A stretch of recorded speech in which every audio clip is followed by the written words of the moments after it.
बहुत इस्तकबाल है, खैर मकदम है सैयद फरमान अहमद नकवी साहब आपका। तो कानून माहिर कानून है और इनसे हम इस पर चर्चा करेंगे, क्योंकि देखिए दो मंशा है। एक मंशा ये है कि खोद डाला जाए हर जगह और निकाली जाए, मस्जिद से मंदिर निकाला जाए। दूसरी मंशा ये है कि कतई अब इसकी जरूरत नहीं है, क्योंकि ये देश जो है अब वो बाबर नामा से नहीं चल रहा, ये देश जो है वो तुजुके जहांगीरी से नहीं चल रहा, ये देश जो है आईने अकबरी से नहीं चल रहा है, ये देश चल रहा है डॉक्टर भीमराव अंबेडकर के बनाए गए 26 जनवरी 1950 के संविधान से। और उसी तरफ हमें देखना है और यही सोच समझ के प्लेसेस ऑफ वर्शिप एक्ट 1991 लाया गया। तो सबसे पहले ओपनिंग रिमार्क में क्या कहेंगे फरमान साहब, जिस तरह से आज सुप्रीम कोर्ट ने तमाम सर्वे पे रोक लगा दी और कहा कि नई पिटीशन भी दाखिल नहीं की जाएगी, और इसके अलावा 4 हफ्ते का वक्त दिया है सेंट्रल गवर्नमेंट और तमाम अथॉरिटीज को कि वो दिया जाए, और फिर जब वो दिया जाएगा तो वो तमाम जो फरीक है उनको दिया जाएगा, फिर उनसे जवाब मांगे जाएगा। इस पूरे प्रोसेस को आप कैसे देखते हैं फरमान साहब? मैं इसका इस ऑर्डर का खैर मकदम करता हूं, और ये बहुत पहले ये ऑर्डर आ जाना चाहिए था। ये आज से 3 साल 4 साल पहले जब से ये प्लेसेस ऑफ वर्शिप एक्ट का वायरस चैलेंज हुआ था सुप्रीम कोर्ट में, और उसके बाद इसके ऊपर पिटीशन पे पिटीशन एक के बाद एक, एक के बाद एक, एक के बाद एक फाइल होती चली जा रही थी अलग अलग कोर्ट्स में। तो ऐसी सिचुएशन में ये तो बहुत पहले सुप्रीम कोर्ट को इंटरवीन कर देना चाहिए था, जबकि 2019 के बाबरी मस्जिद वाले फैसले में इसके बारे में बहुत डिटेल में कोर्ट ने कहा, सुप्रीम कोर्ट ने कहा वो बाबरी मस्जिद वाले जजमेंट में भी, और इसको कि कहा कि साहब इसका इससे बड़ा और कोई इस वक्त मरहम, जैसे अभी आपने कहा कि गवर्नमेंट ने भी ये बात कही थी पार्लियामेंट में जब एक्ट पेश हुआ था, और साथ ही साथ सुप्रीम कोर्ट ने उस पैराग्राफ को, चावन साहब के उस पैराग्राफ को अपने जजमेंट में भी कोट किया है कि साहब ये जख्म के मरहम रखने का काम अब हम करने जा रहे हैं। अब ये सिर्फ ये कि मजहब को विपनाइज जो किया जा रहा है, यानी विपनाइज का मतलब ये कि जो एक हथियार के तौर पे इस्तेमाल किया जा रहा है उसको करने से रोकने की एक कोशिश है ये एक्ट,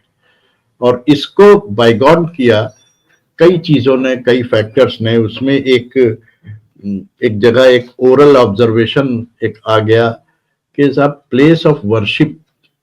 जो है वो कैसे आइडेंटिफाई होगी जब तक कि उसका सर्वे नहीं होगा। तो इसलिए उसका फायदा उठा के इधर 2-3 साल में कई पिटीशन, बहुत सी पिटीशंस फाइल हुई, और ये एक्चुअली ज्ञानवापी के एक मुकदमे में सुप्रीम कोर्ट ने ऑब्जर्व कर दिया था इस तरह का ओरल ऑब्जर्वेशन। कोई रिटर्न में ऐसा कोई ऑर्डर नहीं है कि वो किया जाए। और दूसरा एक 45(नो) का क्लेम का करने का ये सब बातें थी, वो इससे हुआ कि जब ज्ञानवापी वाले मुकदमे में यहाँ पे हाईकोर्ट में मुकदमा आया, पहले लोअर कोर्ट ने सर्वे का ऑर्डर किया, हाईकोर्ट में मुकदमा आया, हाईकोर्ट ने स्टे किया, सुप्रीम कोर्ट ने यह कहा कि साहब वजू खाने को छोड़ करके बाकी सब जगह को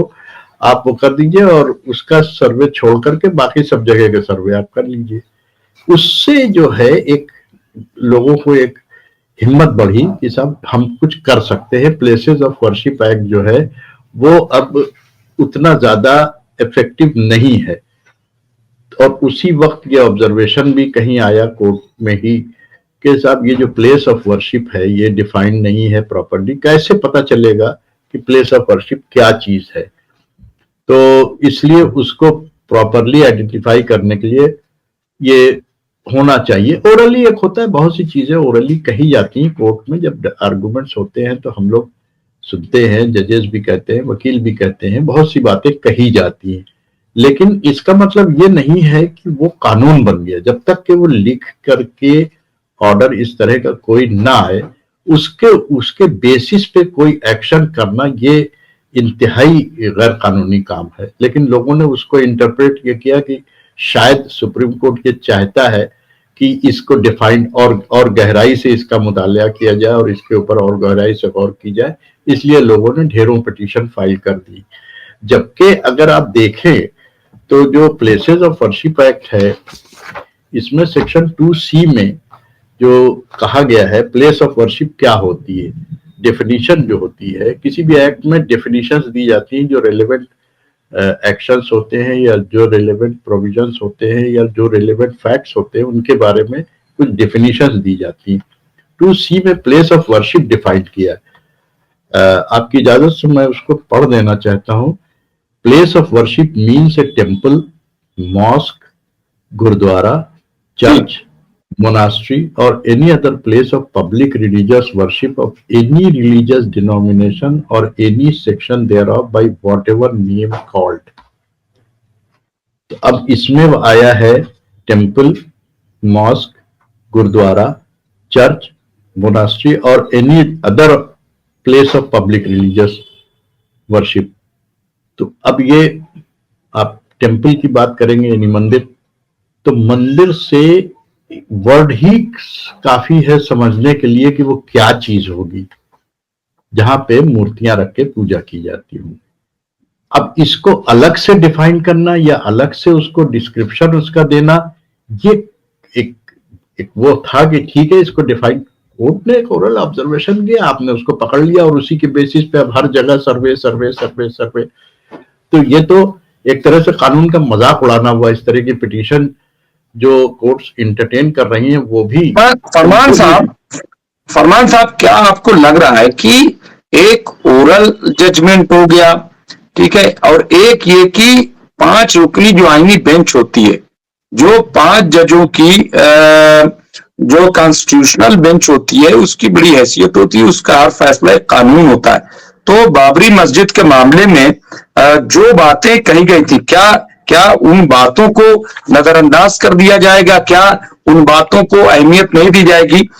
उसमें जिस तरह से बहुत वाज़े अंदाज में कहा गया था कि अब पुरानी बातों को कतई तौर पर नहीं दोहराया जाएगा, यानी कहा गया था कि कानून और अदालत का इस्तेमाल पुराने अत्याचारों को समाप्त करने के लिए नहीं किया जा सकता। यही नहीं बल्कि ये भी कहा कि मुगलों के जमाने में कुछ गलत हुआ तो आज उसको ठीक नहीं किया जाएगा। इसके अलावा और एक बात उसी जजमेंट में कि मुगल से तहले भी बौद्ध के मंदिर सनातन मंदिर में बदले गए, ये परंपरा रही है। यानी इस हद तक जब बातें आ गई, और जाहिर सी बात है कि देखिए कोई भी आप तो बेहतर जानते हैं और मैंने भी जो पढ़ा और जो समझा, मैं कोई माहिर कानून नहीं हूं और न तो मैं लॉ मैंने किया हुआ लॉयर हूं, लेकिन जो मैंने आप लोगों से सुना या आप किताबें कुछ पढ़ी, रिपोर्ट्स पढ़ी, आर्टिकल्स पढ़े, उसमें कि जो भी कानून होता है, जो भी एक्ट बनता है, उसका जो प्रियम्बल होता है, उसकी जो प्रस्तावना होती है, वो मंशा बताती है कि ये जो कानून है उसकी मंशा क्या है। तो आप देखिए 2 चीजों का जो मैंने आपके सामने जिक्र किया, एक तो प्लेसेस ऑफ वर्शिप एक्ट 1991, तो उसकी मंशा बड़ी वादे, बहुत वादे है कि हम चाहते क्या है, ये कानून आया क्यों है, ये कानून इसलिए आया, और डेट ऑफ लाइन क्यों कि 15 अगस्त 1947, यानी उससे पहले जो कुछ हुआ है वो ठीक है, वो अब खत्म, चैप्टर क्लोज। और ये तक कहा गया कि जब जुलाई 1991 को जब ये कानून आया और उसमें बहस हुई, तो ये उसमें कहा गया कि अगर कोई भी इस तरह का मामला है भी, आता भी है, तो वो इसी कानून के तहत सुना जाएगा, यानी कोई एक्ट उस पर लागू नहीं। यानी इतना सब कुछ होने के बावजूद फिर हमारे पास, मैं फैजान मुस्तफा साहब को सुन रहा था, एडवोकेट फैजान मुस्तफा साहब, उन्होंने कहा कि भाई एंशियंट मोन्यूमेंट एंड आर्कियोलॉजिकल जो साइट्स एंड रिमेन एक्ट है,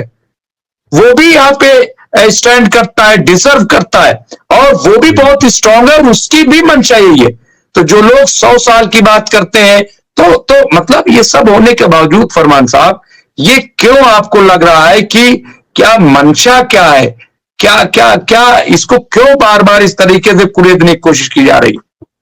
फरमान। देखिए, मंशा तो देखिए ये पॉलिटिशियंस की है। पॉलिटिशियंस को मुद्दे चाहिए और ध्यान भटकाने के लिए हमेशा से हर जगह दुनिया में, हर हर मुल्क में आप देखते होंगे कि पॉलिटिशियंस, जो गवर्नमेंट होती है या जो उसके जो रूलर्स होते हैं, वो हमेशा लोग पब्लिक का ध्यान भटकाने के लिए कुछ इश्यूज ऐसे लाके खड़े कर देते हैं, जैसे जज्बाती इश्यूज, रिलीजियस इश्यूज या और कुछ ऐसे, कि जो मेन प्रॉब्लम्स हमारी हैं, आम आदमी की, आवाम की जो मेन प्रॉब्लम्स है, उनके ऊपर से उनका ध्यान हटाया जाए। गुर्बत, भुखमरी, बीमारी और बहुत सी चीजें, इन सब से ध्यान हटा दिया जाए। अब अभी जो इलेक्शन खत्म हुआ, उसमें जो यहाँ यूपी में इलेक्शन हुआ, उसमें जो कुछ भी हुआ, अब उससे ध्यान हटाना जरूरी था। उसके लिए बहुत सी बातें की गई, उनमें से एक ये भी हुआ कि संभल हो गया अगले ही दिन। उसके बाद अब ये सब चल रहा है सिलसिला। स्कूल तो 7,000 स्कूल बंद हो गए बच्चों के, प्राइमरी स्कूल, प्राइमरी एजुकेशन ही बंद हो गई गाँव में। उससे ध्यान हटाना है, इसलिए कि वो उधर वो ना पूछ बैठे कोई कि कि यहाँ पे एजुकेशन सिस्टम जो है वो कोलैप्स हो गया है उत्तर प्रदेश में। ऐसी सिचुएशन में अगर प्राइमरी एजुकेशन सिस्टम ही हमारा कोलैप्स हो गया है, तो अब सवाल तो पूछा जाएगा। लेकिन अगर जब धर्म बीच में आ जाएगा तो आदमी भूल जाएगा। लोगों को भुलाना है, और इसी मकसद के तहत ये सारी पिटीशंस फाइल हो रही हैं और लगातार बवाल बढ़ाते चले जा रहे हैं, ताकि लोगों का ध्यान जो जरूरी मुद्दे हैं, जो डे टू डे हमारे घर के, हमारे बच्चों के, हमारी फैमिली को, हमारी सोसाइटी को अफेक्ट करते हैं, उनके ऊपर से ध्यान हटा दिया जाए। ये इसलिए ये मुद्दा जो है इस वक्त बहुत ज्यादा उठाया गया, और ये सुप्रीम कोर्ट ने इसको रोक करके एक बहुत बड़ा कदम उठाया है। इसलिए कि अगर ये इसी तरह से चलता रहता कि एक तरफ सुप्रीम कोर्ट कह रहा है कि साहब ये जो एक्ट आया बिल्कुल सही है और ये जख्मों को भरने का काम किया गया, जख्म भरने चाहिए, और दूसरी तरफ जख्म भी कुरेदे जाए, तो ये दो चीजें, दो डिफरेंट बातें, दोनों चीजें एक दूसरे के मुतजाद है, लेकिन दोनों चीजें एक साथ सोसाइटी में चल रही। जख्म भी कुरेदे जा रहे हैं और जख्म भरने के बाद सुप्रीम कोर्ट कह रहा है। तो वो तो सुप्रीम कोर्ट की वो जो बात है वो तो अल्टीमेटली एक तरह से सिर्फ किताबों में बंद होकर रह गई। उसका अमली जामा तो उसको पहनाया नहीं गया, उसको किसी भी तरह से इम्प्लीमेंट किया नहीं जा रहा है। इम्प्लीमेंट होने से बल्कि रोका जा रहा है। अगर रोका जा रहा है तो ऐसी सिचुएशन में ये आज जो जजमेंट आया, आज जो ऑर्डर हुआ, जबकि ये इंटरिम ऑर्डर ही है, अभी कोर्ट ने इसके ऊपर ये फाइनल बहस होगी, फाइनल होकर के क्या वर्डिक्ट निकल के आएगा, लेकिन 2, 4, 6 महीने जो भी है, जब ये जज्बात को ठंडा करना भी एक बहुत बड़ा इफेक्ट होता है उसका, कि लोगों के जज्बात, देखिए रिलीजन को वेपनाइज अगर आप करेंगे और इसको अलाउ करेंगे आप वेपनाइज करना, तो ये मुल्क के लिए बहुत नुकसानदेह होगा, घातक होगा। और ये आपको दिखाई दे रहा है कि हर तरफ जिस तरह की सोसाइटी में जिस तरह का डिवाइड बढ़ता जा रहा है, उस डिवाइड को रोकना इस वक्त बहुत जरूरी है। इसलिए कि मुल्क को अगर यूनाइटेड रखना है, मुल्क को अगर किसी नए खतरे की तरफ नहीं बढ़ने देना है, तो उसके लिए सबसे बड़ा काम होता है पब्लिक का ही पहले, और उसके बाद सरकार का सबसे बड़ा रोल होता है। जैसे ये कहा जाता है कि साहब आर्टिकल 51A, तो ये तो पब्लिक के ऊपर भी लागू होता है, लेकिन जो चैप्टर 3 में जिस तरह से कॉन्स्टिट्यूशन में लोगों को फंडामेंटल राइट्स दिए गए हैं, वो फंडामेंटल राइट्स क्यों प्रोटेक्ट किए गए हैं? इसीलिए कि उनको सरकार से कोई अगर खतरा हो, कोई आदमी को अगर ऐसी सिचुएशन आती है कि उसको लगता है कि साहब हमारा राइट जो है इक्वालिटी का या रिलीजियस राइट, अगर आर्टिकल 25 में या आर्टिकल 14 में हमारा रिलीजियस राइट अगर या हमारे ह्यूमन राइट्स अफेक्ट हो रहे हैं, तो उनको कोर्ट से जाकर के हम रिलीफ ले सके। यहाँ पर भी वही सिचुएशन है कि आर्टिकल 25, आर्टिकल 30, बहुत सी चीजें हैं, सब कह रहा है। तो जब रिलीजियस राइट को प्रोटेक्ट करने की बात कह रहा है आर्टिकल 25, तो इसका मतलब क्या हुआ कि ये थोड़ी कह रहा है कि फला पार्टिकुलर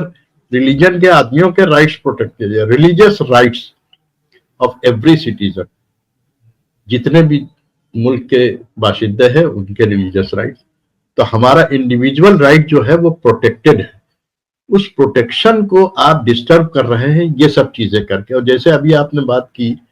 कि जो मॉन्यूमेंट्स एक्ट है, तो अगर देखा जाए तो एक तरह से 91 का ये एक्ट जो है एक तरह से मॉन्यूमेंट्स एक्ट को प्रोटेक्ट करता है,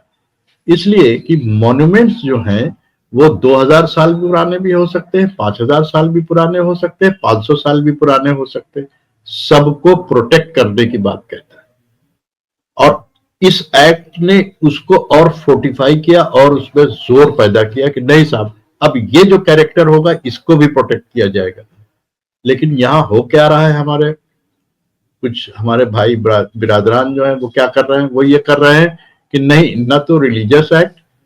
नहीं मॉन्यूमेंट्स एक्ट अप्लाई होगा, ना ये एक्ट अप्लाई होगा। तो सवाल ये है कि जब 500 साल पहले क्यों, फिर 1000 साल क्यों नहीं,